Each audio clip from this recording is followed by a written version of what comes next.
You said the Prophet was not perfect. Whenever he made mistake or bad decision, Allah would correct him. This is not true. He made some bad decisions and Allah did not correct him. A great example is the hadith about the pollination. The Prophet heard noise from the people physically pollinating their date fruit. He suggested it would be better if they didn't do it, and the people stopped. This was a bad decision or advice, but Allah did not come to correct the Prophet. At harvest time, people come to the Prophet complaining about his bad advice. The crop failed and there was poor harvest. Of course, you should continue with the hadith, right? What did the Prophet responded? Where from how Prophet Muhammad SAW responded in that hadith, in that actual event, it is clear from that and from that point onwards is that the Prophet Muhammad SAW is sent not to teach us about this worldly life. It is how to teach about moral, about akhlaq, about commandments, about how to obey Allah subhanahu wa ta'ala, etc. Right? So in that instances, Rasulullah SAW actually is guided by Allah subhanahu wa ta'ala, so that every of his moral decision, etc., within that spectrum is guided, and any instances of mistake is being corrected. Like for example, Abasa wa Tawalla. I assume you know about this surah, right? Abasa wa Tawalla. It is the asbab of this is how he reacted to a certain circumstances, and Allah mentioned no, that shouldn't be. Or even like in the aftermath of Badr, right? When there's the shura, and the decision is how to deal with the captives, right? And then later, after that incident have happened, Allah revealed a verse that in that situation, actually what should have happened is this, right? So those kind of things you can see throughout the seerah. Now going back to this is not about guidance. This is not about how to behave as a law-abiding or a good Muslim or an obedient servant of Allah subhanahu wa ta'ala. This is purely about how to, if you want to say, relating to this time, how to repair your computer, how to deal with the worldly life, right? So in that context, it's not within what I stated, right? So when we say about mistake and bad decisions, I'm talking about things that directly have implication about that becomes an example that people follow as a good behavior, as akhlaq, as someone who follow the sunnah, etc. Right? I'm not talking about, for example, fashion, right? Fashion. He wore what people normally wear back then, but of course there's a border or bottom line, the aurah, for example, right? So that is to obey Allah subhanahu wa ta'ala, but fashion type of garment, etc., that is how you live. So you are allowed to live as you live, as long as within a certain boundary. In terms of this, so I hope that short answer already addressed this, because when I say mistake, it is from the perspective of, for example, behavior, from the perspective of decision making that have implication of people take example of good and bad, quote unquote, good and bad in terms of behavior, in terms of akhlaq, in terms of what is permissible, etc. Right? Yeah, I think that's quite clear. And because the hadith, because you actually cited the story, right? But the end of that story is when Rasulullah SAW directly indicate that I'm sent for this, not for this, for the worldly life. You are, you are the one that expert in this, right? So that already capture the whole essence of this topic, inshallah. Number 14. Okay, by the way, for those who suddenly watched this video and not the previous one, we are already at number 13, basically this user YTSALTTV1056 have made series of comments, and he numbered it from 1 to 3 until now it is 13. So, and the whole discussion is about moral. And yeah, when I say about this now, I recall the whole issue is about morality, and you state as an atheist, morality is subjective, and I said no, morality, what is considered moral should be based on what Allah, God, revealed. In the whole discussion, and you cited about marriage, about slavery, it's about what is moral, right? And now, so here, just to point out, because I said Allah will correct Prophet Muhammad SAW, is within the context of morality. Pollination is nothing about morality, so it is outside of the domain of what we are talking about, right? So hopefully that already addressed that. So number 14. So for those who are viewing that haven't watched any of my video before, this is already number 13 and going to number 14. Please watch from the first one.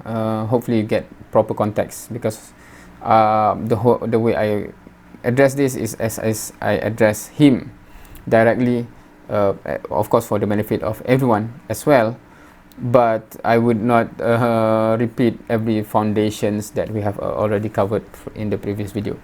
Anyway, number 14. I agree with you when you say the Prophet wasn't an angel. He had human tendencies too. But you claim God would intervene and correct him. But I highlighted that God did not always get involved. Okay, I read first. I did not bring up the topic of divorce. I brought up Misyar Marriage, a wife with no right. You did not talk about this. Correct me if I'm wrong. This type of marriage is not promoted today because of how unfair it is. How can we say he is the best example when he introduced this type of marriage? Okay, several things. God will correct him. Okay, I hope the context is already clear from number 13. We are talking about morality, not just worldly. Pollination has nothing to do with morality, so that example is not a valid example in our context of discussion. So this statement is not correct, because in terms of morality, Allah will always intervene whenever necessary. But in terms of pollination, in terms of worldly life, we know better. We know how to find out what is the best. And then you talk about Misyar Marriage. Now, Misyar Marriage, and then a wife has no right. So can you cite any hadith that give an idea as if suddenly when we have this marriage, the wife becomes a victim, right? Because the way you see it here is that the wife has no right. But is that correct even? Is that correct to say she has no right? The first, I would like to see what hadith are you referring to, because if you are talking about nafkah, because nafkah is not right. Nafkah is a subset of right, right? A subset of right. You have the whole right, and one of it is the husband should provide nafkah, right? So in terms of misyar, normally what is the wife letting go of is that portion. It's not I'm letting go of my right. I'm no longer, I'm become a slave. Even slave have right. Even slave have right in Islam, right? So I'm become even lower than slave. I'm not sure, are you implying that, or what do you mean by a wife with no right? Is there any hadith can say that? Because there are multiple hadiths that indicate that even slaves have right. So if you're talking about a wife with no right at all, I'm not sure what that looks like. But if you're talking about a wife that is not being provided nafkah, then yeah, there's a context for that. So, but we have to clearly define what this is first before we can discuss the implication. But if we get the definition wrong, for example, you imagine that the wife have totally no right, etc., etc. Is that even Misyar Marriage, right? Because the whole judgment that you have, right? How can example when he introduced this type of marriage, you are talking with a certain mindset, right? Not mindset. You're talking with a certain image of Misyar Marriage. oh, he promote marriage where wife have no right altogether. If if that is the case, which is not, I believe, Misyar Marriage is not that. But if someone introduce something like that, I myself would consider, is he truly a good, where did he get this from? Did Allah ever endorse this? Like, I would ask myself. But because Misyar Marriage is not that, so I'm not sure. Yeah, we can start with bring forth the nas, for example, hadith that indicate, oh, this is Misyar Marriage, this is allowable, and what does it constitute, and we can discuss from there. Otherwise, this question can become invalid question because it is based upon a mistaken concept. Right, number 15. You said in Islam, children become adults when they hit puberty. Before this, they did not know. Okay, I read first, but this one is not correct. You said in Islam, children becomes adult when they hit puberty. Before this, they do not know between right and wrong. Their sins and wrongs are not recorded by angels. The Prophet waited for her. Why? Question mark. Is it because he was waiting for her to start her monthly cycle? If she got it at 10 or 11, the marriage would have consummated at that age. We now know that starting this monthly cycle doesn't mean one has stopped growing. At that age, girls are still growing. Getting pregnant at that age would be death sentence for the mother and child. Okay, several things here. Number one, in Islam, children become adults when they hit puberty. Okay, yeah. Adulthood is directly related with puberty, and hence, as a parent, I should educate my children to be responsible, to understand their role, understand their responsibility, etc., before they reach the age of puberty, because at that point they are answerable to God Almighty, Allah Subhanahu Wa Taala. Right? So they have to already know what is right or wrong Islamically, responsibility, etc., right? And they already ready to be independent in taking care of themselves from that perspective, from the perspective of moral, etc., right? It's not like before where the parent have a direct interaction in managing that. I'm not talking we let go of the words, but I'm saying that the rest now is really your responsibility, right? Of course, my son is now in the first year of university. When we see him not going to the masjid, when azan, we still interact and we still educate, right? I'm not saying that feel free to choose heaven or hell. We do not do that. We love them, right? But the responsibility is now on his shoulder. If he say I don't want, etc., he will be responsible. That's the adult when we're talking about. Before this, they do not know. Okay, so I'm not saying this. I didn't say this. I'm not sure. Did I say anything that implied this? We have, how to say, because before baligh, right? Baligh, when someone hit puberty, there's already mumayyiz, right?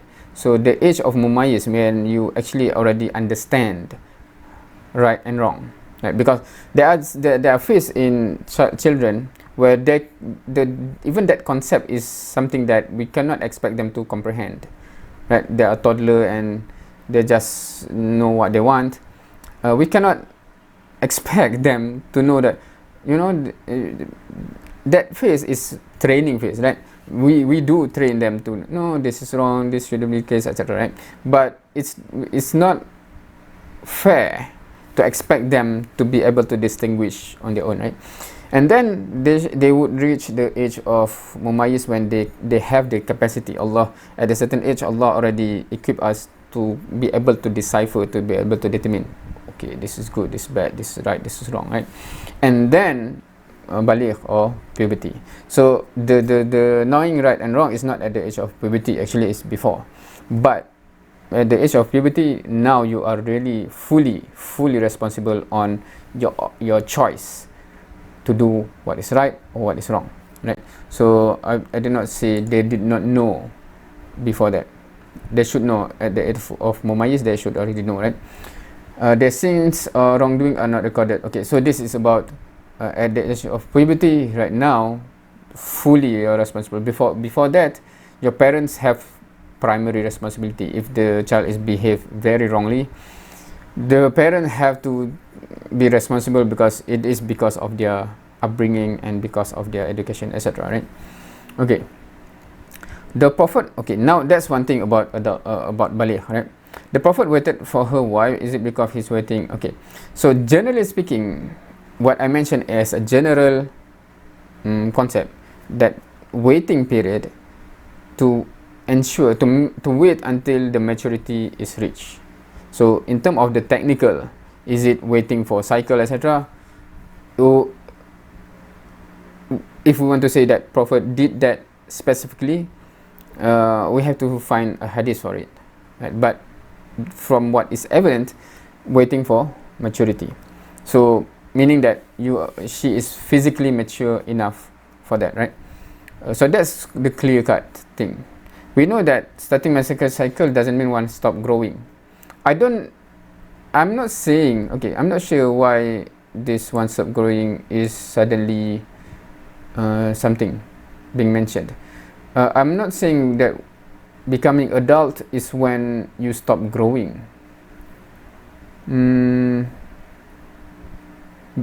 Okay, I'm not sure if the context of the wording of adults in normal literature or in medical is about when someone stop growing. If that is the case, then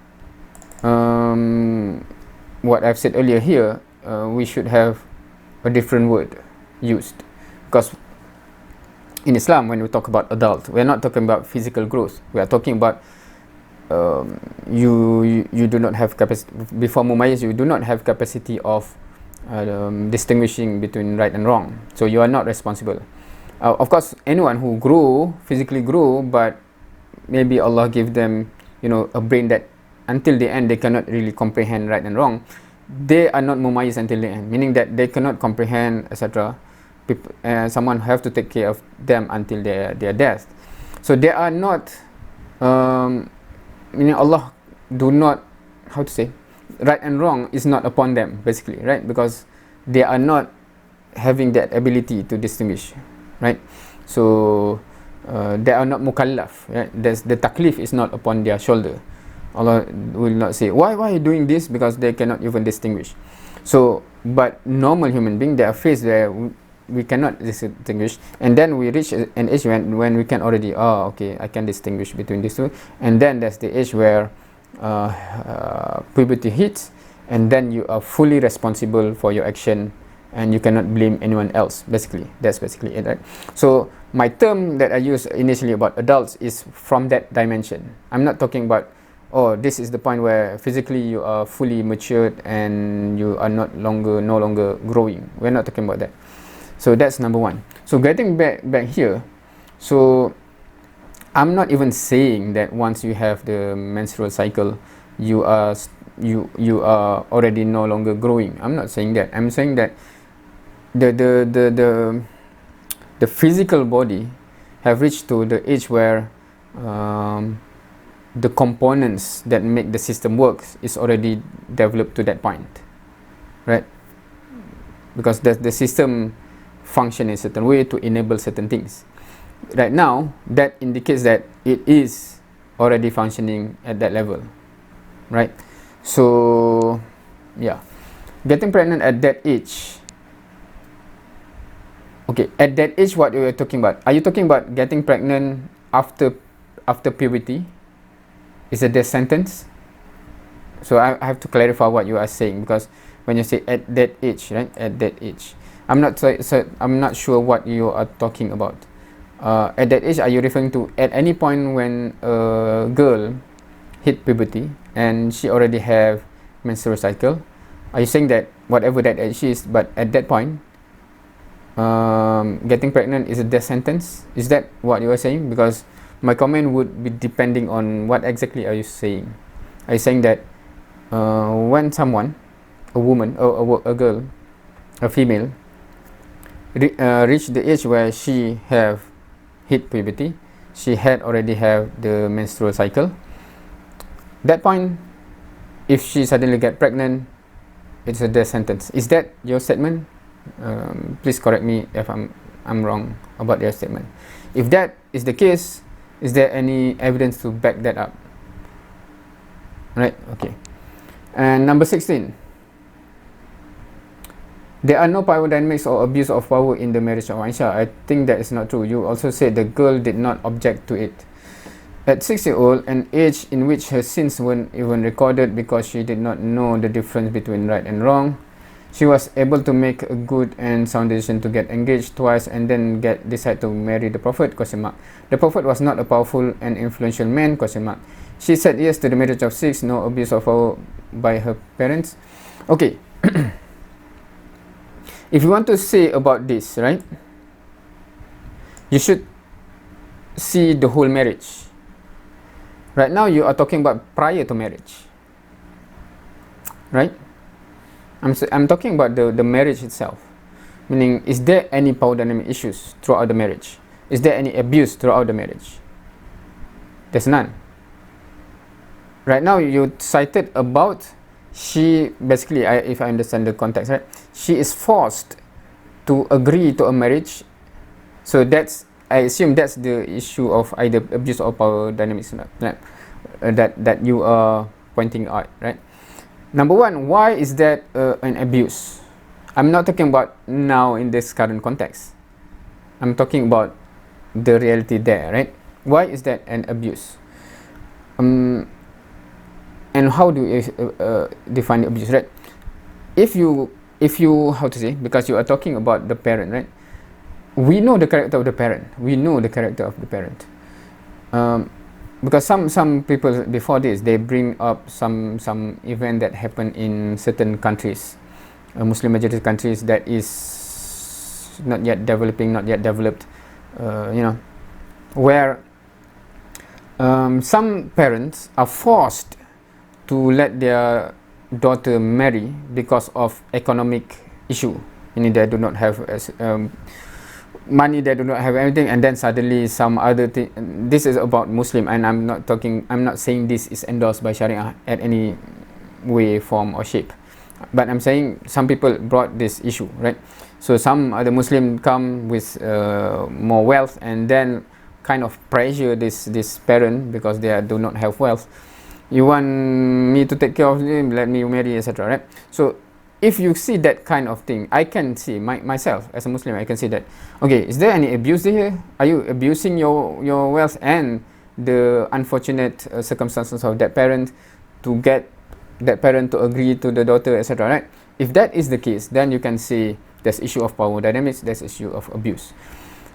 None of that can be accused on the marriage of Aisha, right? Abu Bakr is not forced to, because if you're saying this, right, the Prophet was not a powerful influential man. No, I'm not saying no, Prophet Muhammad not influential, but this because you also say engaged twice, right? So meaning even the first one, the protective father that really loved the daughter, because we know this fact, right? Meaning doesn't seem to have an issue with her, meaning there wouldn't be any abuse, etc., for her to get married at that time. So if you want to impose as if there is a real power dynamics issue or abuse, I don't think being speculative as this cuts it in terms of, argument or reasoning or anything, right? Because this is speculation to create an assumption of maybe there's abuse, maybe there's the pandemic, but from the marriage itself, we can see clearly, and Aisha herself is the one that always tells about the whole marriage, right? Because she lived after, of course, much later after that, after the Rasulullah SAW has passed away. She tells about the marriage life, etc., etc., and we can detect from all that is being told, is there any issue of power dynamic and abuse? There's none. So that is my point, right? So if you want to go here in terms of, because the point here is not about the marriage itself, it's about the decision of marriage. So I think I asked before, right? But maybe I'm not sure. Maybe it's a response before this. The comment is no, a response after this comment has been made already, right?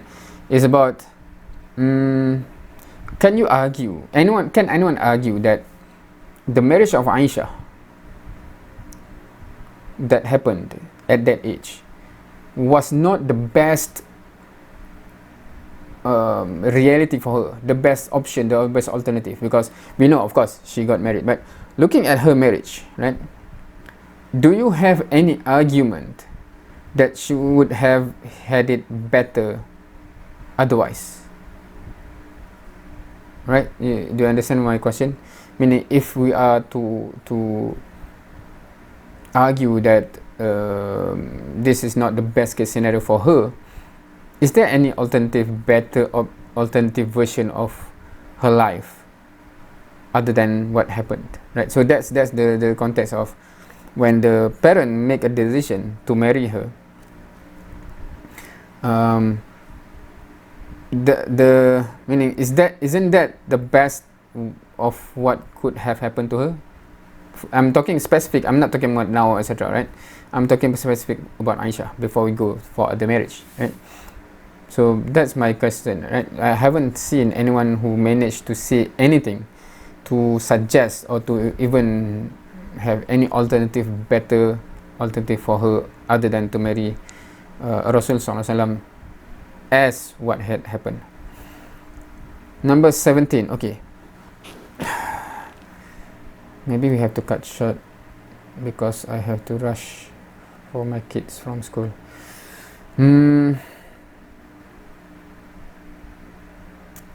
Okay. So this one, because number 17 and 18, right? So because if I cover this one, I would not have, it will be too late when I reach the school for my kids to pick up from school.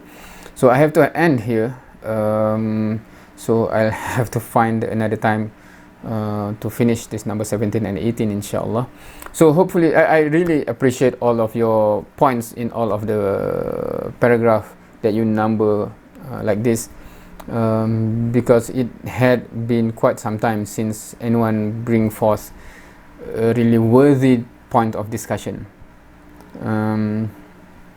And interestingly, most of that kind of interesting discussion tend to come from atheists for whatever reason. Perhaps, I'm not saying, but there are atheists that come speaking garbage. But I do have encounter with atheists that because they feel that they are very logical and rational, and the way they carry on with the argument is from the rational and logical perspective, which is something that I really like, because I think that myself, how I end up becoming passionate about being Muslim, etc., is from that dimension, being logical and rational. It's not so much about feeling, etc. That's why when Christian come with feelings, etc., I cannot really vibe with that, because what are you talking about feeling and emotion? Because it's not logical what you're saying, right? So I'm from that perspective. I'm from that background, or type of me processing information is logical, rational, right?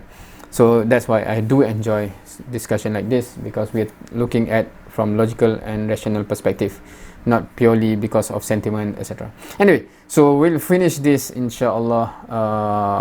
Hopefully tomorrow I have a chance. I'm not sure. My schedule is... Anyway, with that, thank you for watching. See you next time.